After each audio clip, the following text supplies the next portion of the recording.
I've talked in the past about how I love Odin Inspector and how I use it in a lot of projects, but today I wanted to just give a quick demonstration of why. I want to show you something that I've been using in a real world project and show you how much it's just saving me time and how simple it is to use. This one's not sponsored by Odin or anything, but you can use the link down below to grab it if you're interested, or grab the Ultimate GameDev course that comes with Odin for a year for free. Odin's packed full of features. It's got all kinds of attributes and different things that you can use. But today I want to show you the custom editors or the window editors or the editor windows and just how easy it is to make them. If you've written editor windows in Unity before, you've done the on editor GUI, I forget the exact words, and written all the code to change some data there, then this is going to be probably pretty freaking amazing for you because it just removes all of the pain in the butt work and makes it nice and simple to put together an editor with practically no work.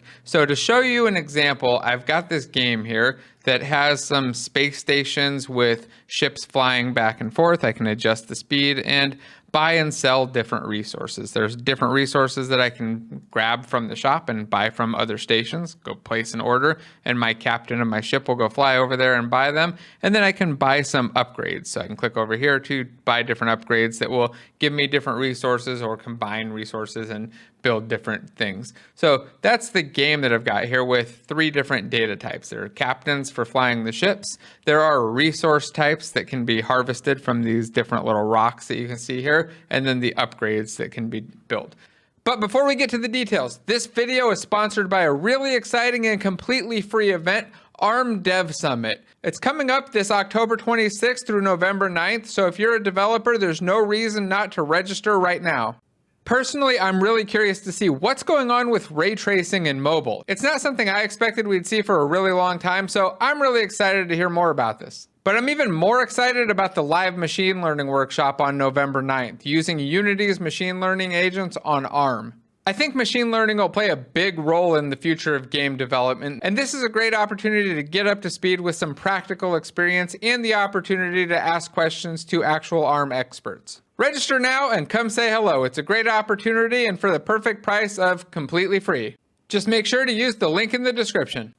Before I added the Odin Inspector and the editors from it, I was using the ScriptableObjects kind of default editor. So go into the folder, find my resource type. Right now the folder is named items, but it's resource types. Go select the resource type and then modify the settings over here. If I wanted to add a new captain or change captains, I'd go down here, select the captain, modify the settings. Right now the captains don't do a lot. They've got a picture, a name, a whole space, so the maximum amount they can carry and some amount that they have to get paid. It's still a kind of a work in progress system, but you can see I've got the data right here to change it. And then for the upgrades, they're right now called station actions because they were going to be more varied, but now they're just upgrades. And it was the same setup. I got to go in here, select each upgrade, and then modify the settings for it. Now, if you've set up your data like that, please drop a thumbs up or a comment and let me know. And then let me know if you've ever done this. So I'm going to go to Game, my new window up here, and open up, let's start with the resources. This will give me a resources editor that shows nothing right now, but if I hit the refresh resources button, I can see all of my different resource types. I can drag this out a little bit. See that I've got a couple different ones. This entertainment one is kind of a work in progress, so it's disabled and hidden from the UI. But you can see how much space they take. Right now they all take 1. They've all got their own icon here. Price that the crew will pay for these things. Then they also have the resource that they create and the material that will show up on the asteroid for them. So these little asteroids back here have a different color or different, right now it's literally just a different tint to show the asteroid or the material that you can harvest from there. And then they've got a tier for their upgrade levels. So that's one simple editor. Let me show you another one and then we'll take a look at the code. So I'm going to go to Game and I'll go to my captains editor. Captains editor, I got to hit that refresh button again. I can see all of my captains that are created here. I think these were random names from some random name generator for spaceship captains. But I can change the portrait. I can modify the stats just by hitting a random button, randomize the portrait. I can go add a new captain and then just randomize his portrait and his stats or type in whatever I want. I wanted to make lots of captains and I needed an easy way to do that. So this is going to make that possible. Let's take a look at the code and then I'll show you one more really cool cool type of editor window. But first I want to show you how this is put together. Here we have the code for the Captain editor, and as you can see, there's not much to it. It's very short, and I don't have to override anything. What I do need to do is inherit from the OdinEditorWindow. Instead of using an editor window, I use the OdinEditorWindow, and that's what's going to make all of the magic happen. The one other thing that's really different is that I've got this table list attribute on line 14. So I've got a list of all my captains here on line 15, and these attributes could be on the same line, but they're just one line above. I've got a table list, which is going to make it show this as a table list. So it's going to turn this list into a table essentially. And then I've got the always expanded option set to true to force it to be expanded. There's a way to, if you don't have that, you can collapse it down, and show paging true, so that if I put a whole bunch of captains here, I can start to see multiple pages of the captains. I've got to add, I don't remember how many, I think it's like 20 or something. Oh, there we go. 15, and then I get my next page. So I can go through and see page by page of different captains. Now, the rest of the code here is pretty simple. I've got an open window that just uses the menu item. So this method is just so that I can get the menu item there under Unity. So I've got my game captains window, and it creates a new or gets a new captain editor window using the get window method, just like you do with a normal editor window.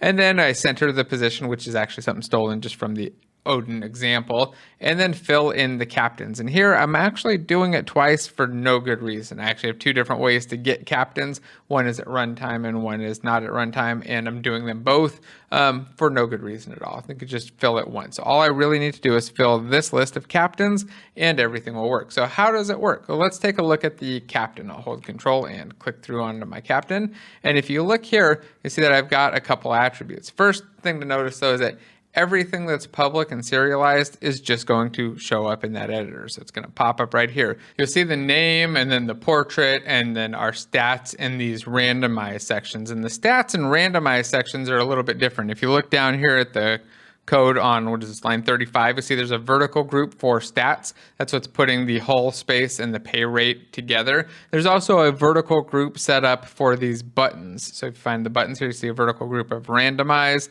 and then there's a button attribute that allows me to just add a button to call this method to change portrait. We got another one to change stats, and they just randomize those. And then finally, don't forget the table column width that's adjusting how wide these things are. So that way I've got my portrait nice and narrow, and everything else is, I think, just set to 200 right now. So pretty simple. There's really not much that you have to do to get like a very basic editor up and running. Let's take a look at the next one. This is my resources editor, and it's also pretty simple. It just inherits from the Odin editor window, has a list of resource types. These are my in-game resources, not the resources like resource.load or anything. And then I've got my open window with the menu item here that gets the window of the resource editor type, exactly the same. And then I fill my all resources by loading all resources, or using resources.loadAll, which is a little bit confusing. Just remember, resource type and resources, totally unrelated, just bad naming on my part. So I've got this resources that gets filled out, which is that list, and then it generates this nice table list for us. Go take a quick look at the resource type class so we can see what's showing up here. So in the resource type class, you see I've got the name of the resource, an option to hide it from the UI for my disabled stuff I'm just kind of playing with, not sure I want to use, some pricing, and then here I've got a preview field for the sprite. So it's got a height of 20, which is keeping this nice and small. If I don't put that height of 20, I'm going to get like a nice 80 sized one, which would be fine, but then the rows are going to be quite a bit taller. I'd see the icons better, but the rows will get bigger, and that's not something that I necessarily want. Then I've got an option for the thing that it creates, the asteroid material, and the tier that it uses. And these are all just showing up right here in the order that they're listed. You can, of course, rearrange these, but they'll show up in this order by default. And also notice that the properties don't show up. It's just the public fields, same things that you would expect to see in a scriptable object in the normal editor. This next editor is slightly more complicated. It's also using the Odin editor window and filling out the list of our upgrades, which again are called actions right here, but they're essentially the upgrades for the station. It fills them out in the open window or in the refresh actions call right down here. And then we can show them in this view, which is kind of neat, but it's got a couple other things. It's got an option to enable and disable details. Let's make this window a little bit bigger. You can see what it looks like without details on. I can't see the sprite. I can see the name, the tier. the model that it uses for its visual representation when you upgrade it, and the required resource type to place it there, and also a priority for the AI. But if I hit enable details, suddenly I've got a lot more info here. And it's not exactly perfectly laid out for this smaller resolution, but if I drag it over here, I can see quite a bit more. I've got the sprite that I can go change out, the tier, a couple options if I want to disable this thing, force bots to select it. If I want to mark it as a mine or a restaurant, which are just things I was experimenting with. Well, mines are not something I was experimenting with. Those are something that's permanent. The restaurant thing probably end up deleting, but some toggle options there. And then here I've got the costs. So the cost for this biogas farm is 100 steel sheets, 100 wires, and 100 plastics. And then it upgrades by creating, what is this, 10 biogas per tick. So it creates some gas every tick, doesn't do an upgrade. And then this bioprocessing plant takes in biogas and makes food, okay, at taking 10 and creating 5. It's a nice way to give me a quick view of all of these things and kind of scan through. And then I can, of course, again, collapse back down to this.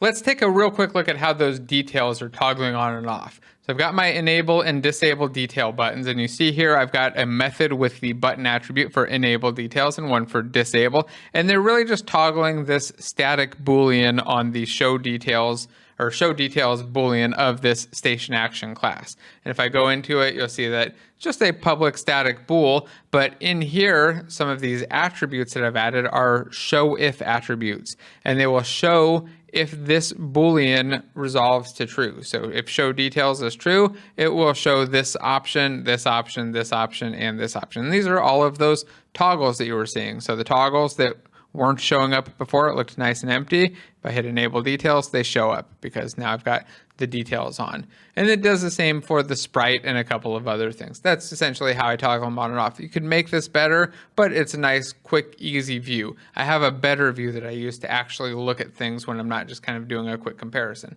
Let's take a look at that now. This is my better editor for my upgrades, and this one is using the Odin menu editor window. This thing allows you to build tree views or tree menu type setups, and I like to use this for resources or different types of things that can be categorized easily. Here I've got all of my upgrades categorized by tier. I've got my tier 0 all the way up to tier 4, and I can go select any one of these upgrades and then see the data on them, modify them, and get a really nice view of them where I can see everything that I want all at once without having kind of that big table view that I like for quick glances, but I don't really like for editing. So this is the view that I use for modifying individual things, checking out all of my stats and creating new ones. And you can see how this one's set up. It's slightly different, but not very much. I've got a list of all upgrades here, but here you'll see that these are actually static, and it's getting filled in or created by the build menu tree method instead. So you've got to override the build menu tree if you're using the menu editor window, which is this tree view looking one. And then you have to create a tree. You can see the examples of this in the Odin examples. This is literally just taken from the example and modified, but you create a new tree. Here I've created a home item. I don't need that. I could actually remove that. That's just one of the things that was in there by default because I've got the tree. I need the tree. I don't need the home item. And then inside the code, or a little bit further down the code, let me get my words out right.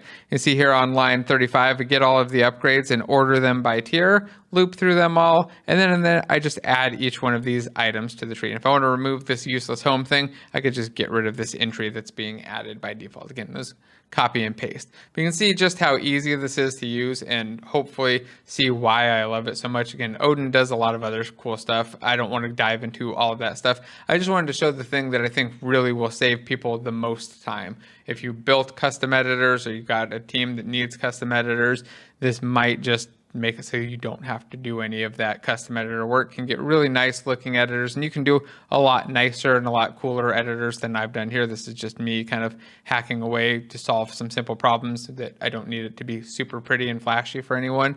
So if you want to spend a little bit more time, of course you can do that too. Anyway, I'm going to shut up now and just say thanks for watching. Please hit the thumbs up button, subscribe, and share. Use the links down below if you want to check out Odin or the course that includes it. And drop a comment if you have any thoughts or suggestions on other things in Odin that you think everybody should know, or if there's some other tool or something that you think everyone should know about. All right, thanks. See you next one.